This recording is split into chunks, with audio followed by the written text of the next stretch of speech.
Évidemment, il y a l'ensemble des ceintures qui ont été constituées siècle après siècle, que l'on connaît, que tout le monde finalement pratique et admire. C'est le Paris touristique, le Paris iconographique.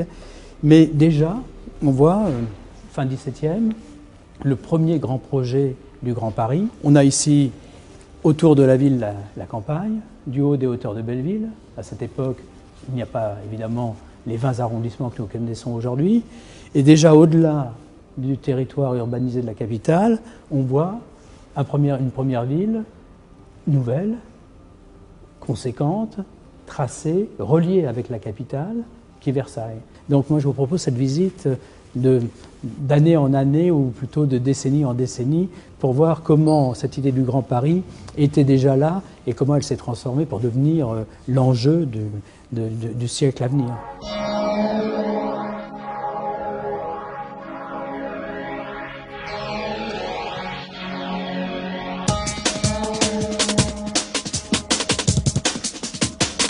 On voit cette planche qui est absolument extraordinaire, qui montre le Paris avec ses arrondissements extrêmement denses, et curieusement, il n'est pas dessiné, alors que sont dessinés les arrondissements annexés, les communes annexées, qui vont constituer le Paris en 20 arrondissements. Et là, nous avons par exemple la place Pereire.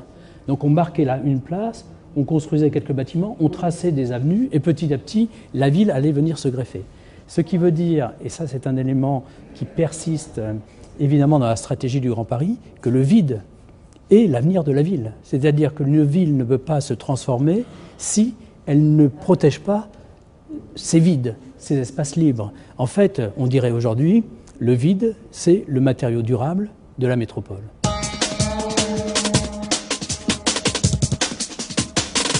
Il y a deux réseaux, un réseau que l'on appelle la France foncière à l'époque, qui est une carte très très amusante. On voit la Tour Eiffel, et de la Tour Eiffel partent les trains, les bus, tous les modes de transport au-delà de Paris. Donc on est déjà dans la carte du territoire avec les grandes infrastructures. Nous sommes en 1920 à peu près. En 1920 aussi, autour de 24, la loi Loucheur, c'est-à-dire la loi qui va développer le logement social, et on voit que la ville de Paris, c'est-à-dire la société d'HLM de l'époque, a développé une carte qui montre bien que non seulement, évidemment, elle construit dans Paris des logements sociaux, mais elle construit des logements sociaux au-delà de Paris. Gennevilliers, le Drancy, Boulogne, Malabry, Maison-Alfort, etc. Donc c'est une carte aussi de réseau, mais un réseau, en fait, de construction d'une ville qui va venir compléter le Paris historique. Et cette idée de construire des logements sociaux en réseau, c'est une idée que moi je défends personnellement pour combler le retard, le déficit du logement social sur l'Île-de-France et sur le Grand Paris. C'est-à-dire qu'il ne faut plus, et on ne veut plus, et plus personne ne voudra jamais construire des grands ensembles, mais en même temps, il faut construire en nombre. C'est pour moi la première carte qui montre le territoire du Grand Paris. C'est-à-dire on voit bien que Paris se trouve ici, c'est la partie noire, la partie la plus dense, mais déjà se dessine un territoire qui excède, mais de façon extrêmement importante, la surface de Paris intramuros. C'est pour moi la première carte qui va introduire cette réflexion qui, à terme, va permettre à plus de 9 millions d'habitants de vivre, de travailler, d'habiter autour de Paris.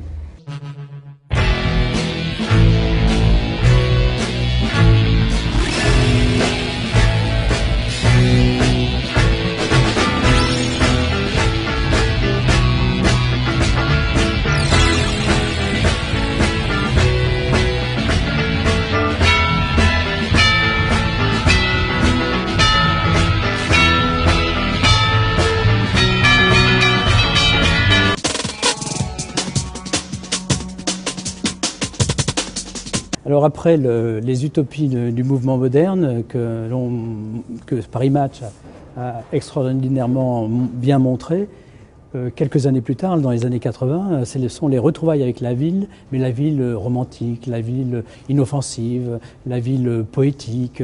En fait, c'est l'avènement du postmodernisme. Et on a ici la carte de Paris de banlieue 89, qu'a dessinée Roland Castro à l'époque, qui est une carte qui montre que cette ville a du charme, ce qui est absolument certain, mais c'est un charme de quartier, un charme lié à des objets qui sont des objets architecturaux avec des références au tissu urbain historique, au tissu urbain traditionnel, mais aussi à l'architecture néoclassique d'une certaine façon, ou tout au moins romantique. Donc c'est la période des retrouvailles avec la ville, une ville gentille, aimable, une ville un peu je dirais de livre d'enfant.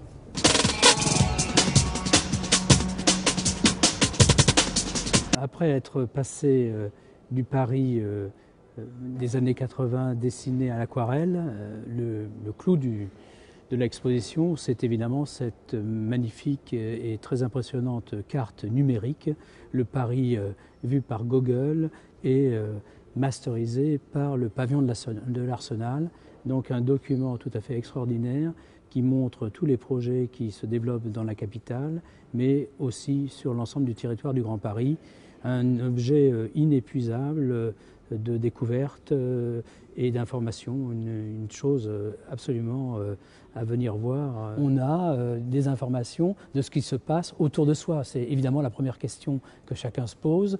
J'habite ici, que va devenir mon quartier, que va devenir ma ville, et ma ville, ma commune, par rapport au Grand Paris, elle se trouve où? Et donc des questions qui sont directes, immédiates, qui touchent le quotidien et qui évidemment peuvent aussi se lire dans une vision de développement sur les 20 années qui s'annoncent pour le Paris et le territoire du Grand Paris.